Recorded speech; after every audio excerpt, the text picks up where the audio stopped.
Hello and welcome to my channel. Ako nga pala si Denise. Kung mahilig ka sa camping, fresh air, at outdoor adventures, nasa tamang lugar ka. Sa channel na ito, samahan niyo kami sa mga camping trips. Mula sa pag-setup ng tent, pag-explore ng campsites, hanggang sa chill moments sa gitna ng kalikasan. Simple lang, relax, at enjoy lang sa bawat experience. Dito, ang goal lang ay mag-unwind, mag-enjoy sa fresh air, at i-appreciate ang ganda ng outdoor life. Kung gusto mo ng content na light, fun at good vibes, feel free to subscribe at samahan ako sa mga susunod pang adventures. Thank you for being here. And tara, let's go camping!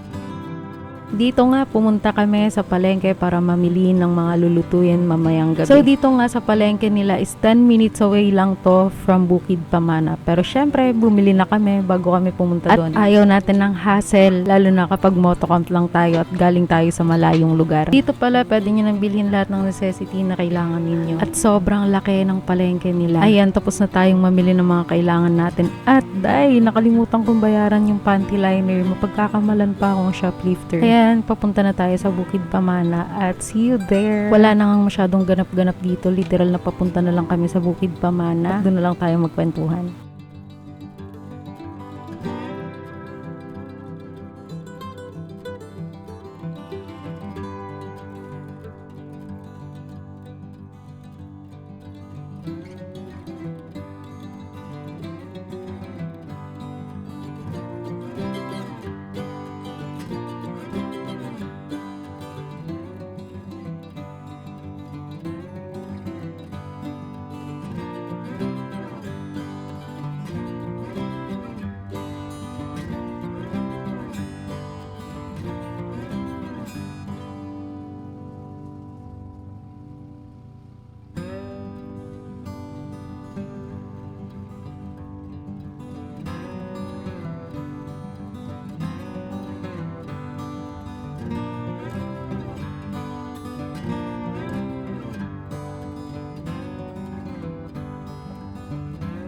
And finally, nakarating na tayo dito. Papasok na tayo sa loob. Ito yung entrance nila. Pagdating nyo nga dito, may sasalubong sa inyo. Alam nyo, sobrang malas namin pagpunta namin dito. Kasi that time, gusto ko talaga mag-camp dun sa forest nila. Kaso may naging problema. Yung buong forest nila is in-accommodate ata ng mga students and teachers. Not sure ha. Pero guys, worth it naman din yung naging pwesto namin. Gusto ko lang ma-experience mag-camp under the trees. Kasi dun sa forest nila, sobrang daming puno. Pero yung naging pwesto namin, masasabi ko naman worth it naman talaga siya. Yung Bukid Pamana pala, sobrang lawak niyan guys. Hindi na lang ako nakapaglibot-libot dyan para ipakita sa inyo dahil sobrang daming tao that time. Pero guys, take note ha, kahit sobrang daming tao, hindi siya mukhang evacuation center dahil sa sobrang laki niya. Try kayo mag-book ng weekday. I guess kung gusto niyo ng konti lang yung tao, konti lang yung kapitbahay niyo, magwag weekends. So kung makikita niyo sa entrance pa lang may mga campers na ganun siya kalaki.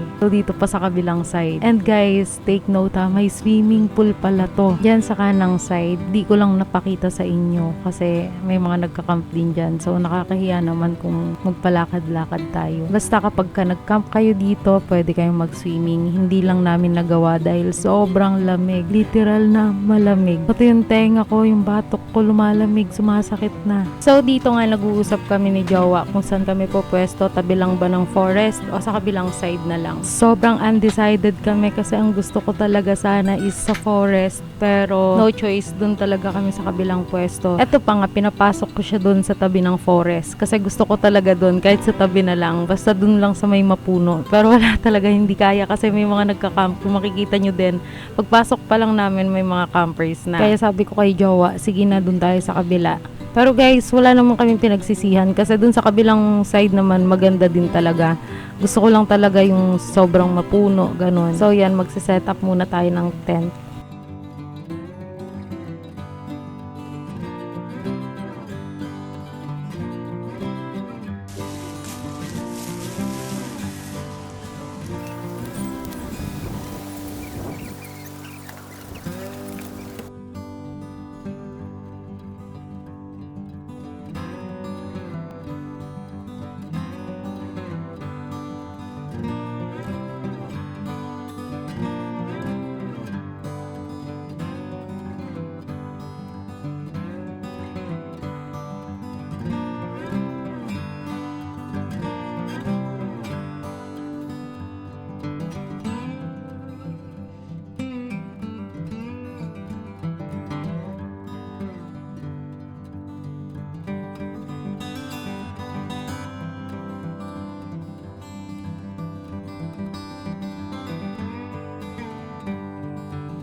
Ayan, kung mapapansin nyo, sobrang laki ng kutsilyo. Sa dami naming naiwan kutsilyo pa talaga. So, yung kutsilyo, binili na lang namin sa palengke para may magamit kami kaysa sa wala. Ang lulutuin pala natin ay chicken curry. At habang nagluluto nga ako dyan, nilalamig ako. Hindi ko na-expect yung gantong kalamig dito nung pagpunta namin. So, tips ko lang kung pupunta kayo dito ng month of December hanggang February, magdala kayo ng jacket at pajama.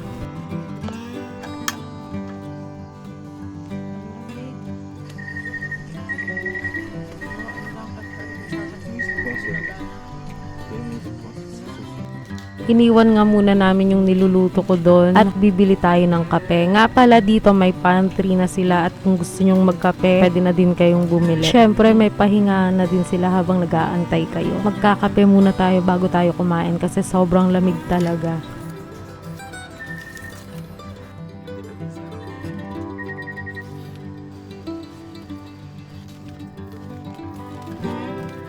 Ayan nga, tapos na kami kumain, nagligpit na din kami, tapos magpapahinga at matutulog na maya-maya. Pero bago ang lahat, i-feel muna natin yung tahimik na kapaligiran, tunog ng cricket at fresh na hangin.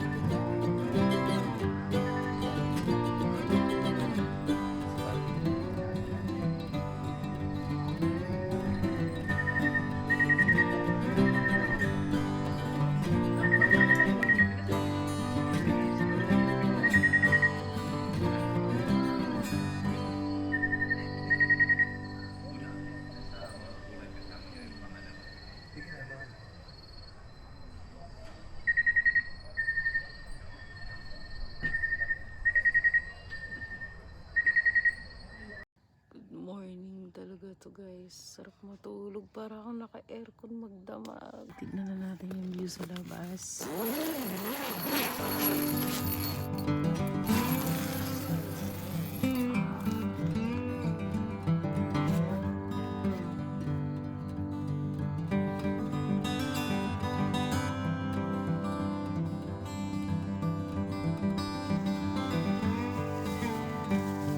Lamig dito guys.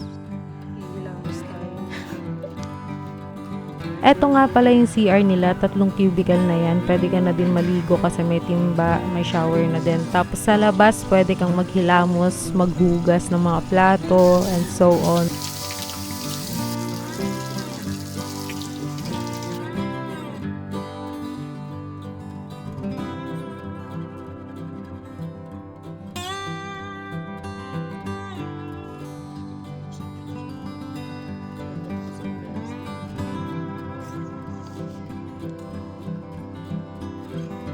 Dito nga tinuturuan ako ni Jowa magtali para next time na mag-camp ulit kami, kaya ko na siyang tulungan mag-setup.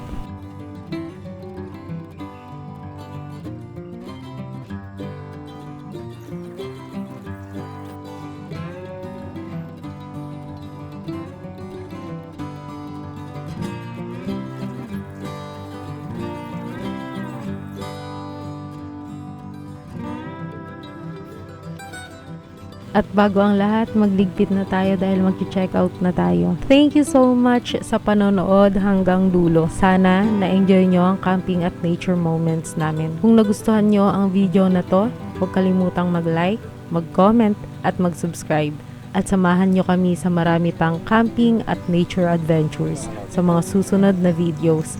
Salamat sa oras nyo at kita-kits ulit sa next adventure. Ingat at enjoy the outdoors.